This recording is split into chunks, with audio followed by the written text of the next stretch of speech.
नमस्कार दोस्तों, स्वागत है आपका न्यूज़कर साइंस यूट्यूब चैनल में। प्राचीन इतिहास की श्रृंखला को आगे बढ़ाते हुए आज के इस वीडियो में हम देखने वाले हैं वाकाटक वंश के बारे में। परीक्षा से रिलेटेड जो भी प्रश्न वाकाटक वंश से रिलेटेड पूछे जाते रहे उन सबका जिक्र करेंगे। तो आइए देखते हैं। वाकाटक वंश राजधानी की बात करेंगे तो नंदीवर्धन है और ये पड़ेगा नागपुर में, ये भी याद रखिएगा। मैप में जब हम देखेंगे तो ये एरिया जो आपको दिख रहा है, ये वाला एरिया पूरा क्या है, ये है वाकाटकों का एरिया है। और इसमें भी हम बात करेंगे तो ये नागपुर की बात हो रही, तो ये आप देख रहे हैं यहाँ है आसपास, ये एरिया नागपुर का है, याद रखिएगा। संस्थापक की बात करेंगे तो संस्थापक कौन है, वो विंध्य शक्ति है। और वाकाटक जो थे वो विश्व वृद्धि गोत्र के ब्राह्मण थे।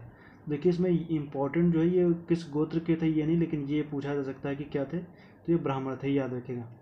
अब बात करेंगे संस्थापक विंध्य शक्ति था, तो आइए देखते हैं। अजंता गुहा लेख में विंध्य शक्ति की तुलना, तो ये इंपॉर्टेंट लाइन देखिए क्या लिखा हुआ है। अजंता गुहा लेख में विंध्य शक्ति की तुलना पुरंदर व उपेंद्र से की गई है। उपेंद्र का मतलब विष्णु और पुरंदर का मतलब है इंद्र, दोनों नाम याद रखिएगा, पुरंदर और विष्णु से की गई है। तो ये पूछा जा सकता है परीक्षा में कि विंध्य शक्ति को किस नाम से जानते थे, या पूछा जा सकता है कि इतिहास में किस वाकाटक शासक को इंद्र व पुरंदर से तुलना की गई है। तो याद रखिएगा विंध्य शक्ति है। संस्थापक भी और राजधानी मैंने बताया ना, नंदीवर्धन है।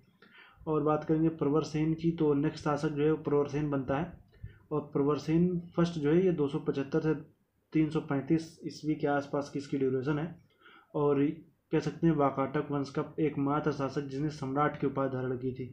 तो किसने सम्राट की उपाधि धारण की थी, तो वो था प्रवरसेन फर्स्ट। प्रवरसेन फर्स्ट ने क्या किया था, इसने सम्राट की उपाधि धारण की थी, क्योंकि ये जब आप देखेंगे इसलिए इसको क्या बोलते हैं, वास्तविक संस्थापक भी बोला जाता है। तो चूंकि जब आप मान लीजिए गुलाम वंश में जब आप देखते हैं, तो गुलाम वंश में भी हम जब देखते हैं तो हमें देखने को मिलता है कि ऐबक ने स्थापना तो की, लेकिन जो प्रथम सुल्तान या कहें कि जो वास्तविक संस्थापक जो है वो किसको माना जाता है, इल्तुतमिश को माना जाता है, इल्तुतमिश को मानते हैं। तो उसी तरीके से इसमें भी कह सकते हैं कि वास्तविक संस्थापक जो था वो माना जाता है प्रवरसेन फर्स्ट को। और इसकी बात करेंगे, इसने काफ़ी ज़्यादा अपने क्षेत्र को विस्तार भी किया। इसने चारों दिशाओं में विजय प्राप्त की। उनके उपलक्ष्य में इसने 4 अश्वमेध यज्ञ भी करवाए थे। तो 4 अश्वमेध यज्ञ किसने करवाए थे, प्रवरसेन फर्स्ट ने करवाए थे, और चारों दिशाओं में विजय प्राप्त करने के उपलक्ष्य में करवाए थे। तो याद रखिएगा 4 अश्वमेध यज्ञ। लेकिन जब इसकी मृत्यु हो जाती है प्रवरसेन फर्स्ट की, तो इसके काल में जब देखेंगे तो वाकाटक वंश जो है वो 2 भागों में विभाजित हो। एक था प्रवरपुर वंश, दूसरा था वासिम वंश। प्रवरपुर में 10 शासक, वासिम में 6। तो याद रखिएगा जो ये प्रधान शाखा थी प्रवरपुर, और ये प्रधान नहीं थी, उसके नीचे थी, कह सकते हैं कि। तो याद रखिएगा प्रवरसेन फर्स्ट के काल में जब देखेंगे तो इसकी मृत्यु हुई, तो इसके काल में 2 पार्ट में, इसकी मृत्यु के बाद में वाकाटक 2 भागों में विभाजित हुआ। एक था प्रवरपुर वंश, दूसरा था वासिम वंश। प्रधान शाखा जो थी वो प्रवरपुर वंश थी। तो आइए देखते हैं, दोनों का भी हम आगे जिक्र करेंगे।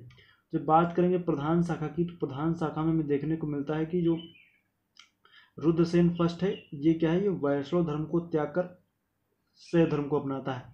चूंकि मैं बता दूं कि जो ये वाकाटक थे वो सभी वैष्णव थे, लेकिन आगे चल करके परंपरा को तोड़ते हुए इसने क्या किया, वैष्णव धर्म को त्याग कर शैव धर्म को अपना लिया।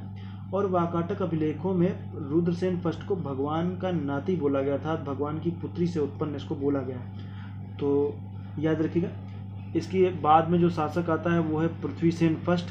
पृथ्वीसेन फर्स्ट की तुलना जब देखेंगे तो इसकी तुलना महाभारत के युधिष्ठिर से की जाती है। तो हो सकता है परीक्षा में पूछ ही ले कि महाभारत के युधिष्ठिर से तुलना किसकी की जाती है, तो पृथ्वीसेन फर्स्ट की जाती है। और पृथ्वीसेन फर्स्ट का पुत्र जब बात करेंगे तो रुद्रसेन सेकंड जो है इसका पुत्र है। और रुद्रसेन द्वितीय जो है इसका विवाह जो है वो प्रभावती गुप्ता से हुआ। और प्रभावती गुप्ता जो है वो चंद्रगुप्त द्वितीय की पुत्री हैं। तो चंद्रगुप्त द्वितीय की पुत्री का विवाह किससे हुआ, रुद्रसेन सेकंड से।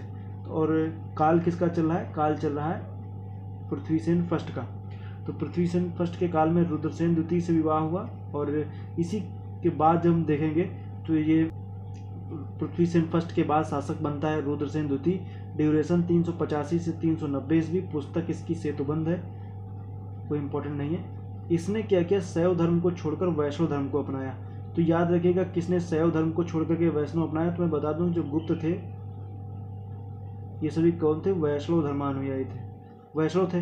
और इसी के जो देखेंगे तो चंद्रगुप्त द्वितीय है, चंद्रगुप्त द्वितीय की पुत्री है प्रभावती गुप्ता।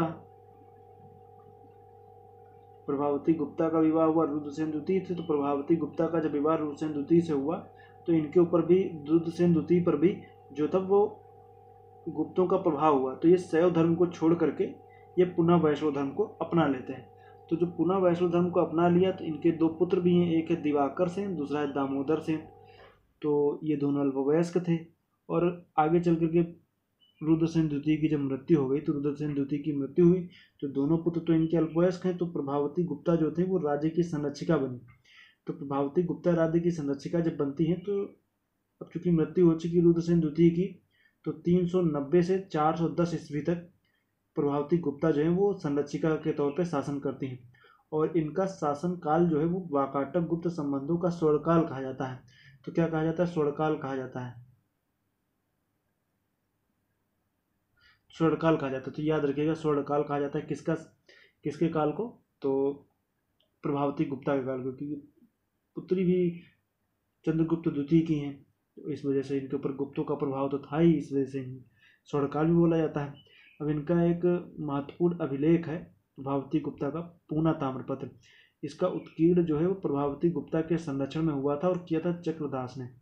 तो पूना ताम्रपत्र अभिलेख जो है इसका संरक्षण जो है प्रभावती गुप्ता ने किया। किसके संरक्षण में हुआ था? तो प्रभावती गुप्ता के निर्माण जो था वो चक्रदास ने किया था। इसमें प्रभावती गुप्ता को परम भागवत ये वाकाटकों का आभूषण कहा गया है। तो ये भी याद रखिएगा, वाकाटकों का आभूषण किसको बोलते हैं? तो प्रभावती गुप्ता को बोलते हैं। और इनके संरक्षण काल में जब हम देखेंगे तो दिवाकर सेन की मृत्यु हो गई, क्योंकि देखेंगे तो प्रभावती गुप्ता का जो बड़ा पुत्र है उसका नाम है दिवाकर सेन, छोटा है दामोदर सेन।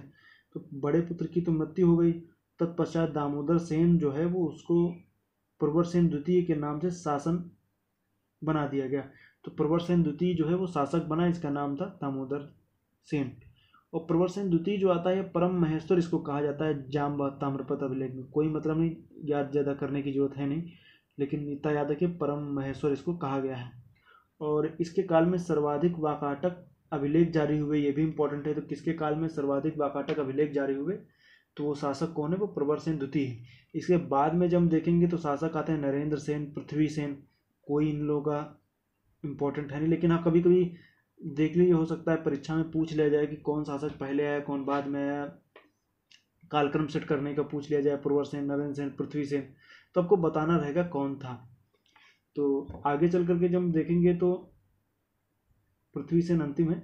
और इसमें देखेंगे तो वासीम शाखा के वाकाटकों की हम चर्चा करेंगे। तो वासीम शाखा के वाकाटकों की जब बात होगी तो इसमें कुल कितने शासक हुए? 6 शासक,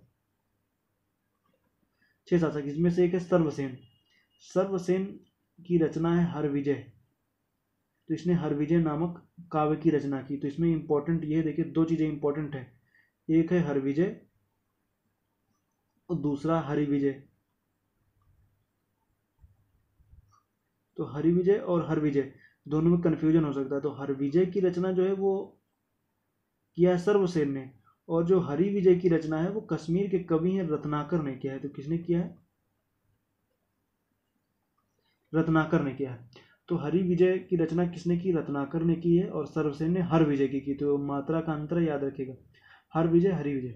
इसके बाद में जब शासक आता है वो विंध्य शक्ति द्वितीय है। तो विंध्य शक्ति द्वितीय जो है कोई इंपॉर्टेंट नहीं। इसके बाद में शासक आया हरिसेन। तो हरिसेन के बाद में इसके बारे में देखेंगे तो इसने वाकाटकों की जो प्रधान शाखा थी उसका वासीम शाखा में विलय हो गया। अर्थात वासीम का प्रधान शाखा में विलय किस वर्ष, मतलब कि किसके काल में हुआ? तो हरिसेन के काल में हुआ। तो हरिसेन क्या था? ये वासीम वंश की, मतलब अर्थात वाकाटकों की वासीम शाखा का शासक था, वासीम वंश का था। तो इसको याद रखिएगा हरिसेन को। तो ये रही इंपॉर्टेंट चीज़ जो मैंने आपको बताई है। नेक्स्ट वीडियो की जब चर्चा करेंगे तो नेक्स्ट वीडियो की जब बात करेंगे तो हमें अब देखना है कि कई सारी इंपॉर्टेंट चीज़ें हैं जिनमें हम देखेंगे। तो एक तरफ हमें देखने को मिलता है, अब नेक्स्ट वीडियो में बात करेंगे मैत्रक वंश की, मौखरी वंश, उसके बाद में हम पुष्यभूति वंश, इन सब की हम आगे वाले समय में चर्चा करने वाले हैं। मैत्रक, मौखरी, पुष्यभूति, इन सब की चर्चा आगे होगी, तो इसको भी आप याद रखिएगा। पुष्यभूत वगैरह इनको सबको याद रखिएगा, आगे आने वाले समय में इनकी चर्चा की जाएगी। तो नेक्स्ट वीडियो मेरा इन्हीं पे होगा और तीनों इंपॉर्टेंट हैं, इनको याद रखिएगा। तो मिलेंगे नेक्स्ट वीडियो में, तब तक के लिए आपका बहुत बहुत धन्यवाद। आप भी इस तरीके से वीडियो देखते रहिए।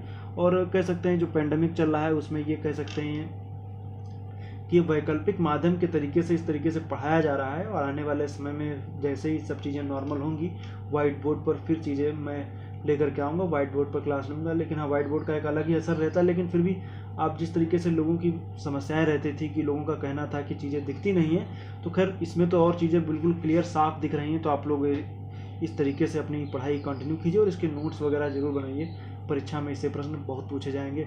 वैसे इंपॉर्टेंट वाकाटक कुछ खास ज़्यादा है नहीं, राजधानी संस्थापक कौन था और प्रभावती गुप्ता के बारे में कभी कभार प्रश्न पूछ ले जाते हैं। लेकिन जो नेक्स्ट वीडियो होगा मैत्रक वंश, मौखरी, पुष्यभूति, तो उसमें मैत्रक, मौखरी को तो मैं एक साथ कवर करूंगा और थोड़ा सा मालवा का भी मैं जिक्र करूंगा। मालवा के शासक यशोधर्मन की चर्चा होगी। यशोधर्मन के बाद में हम थोड़ा सा हुड़ों पे भी, शासकों की भी हम चर्चा कर लेंगे। बाकी एक नेक्स्ट वीडियो पुष्यभूत पे एक स्पेशल वीडियो बनेगा, जिसकी हम बात बाद में हम आपको बताएंगे। तो आज के लिए फिलहाल इतना है। उम्मीद करता हूँ वीडियो आपको अच्छा लगा। वीडियो अच्छा लगा तो अपने मित्रों के साथ शेयर जरूर कीजिए। मिलेंगे नेक्स्ट वीडियो में, तब तक के लिए आपका बहुत बहुत धन्यवाद। आपका दिन शुभ रहे। धन्यवाद।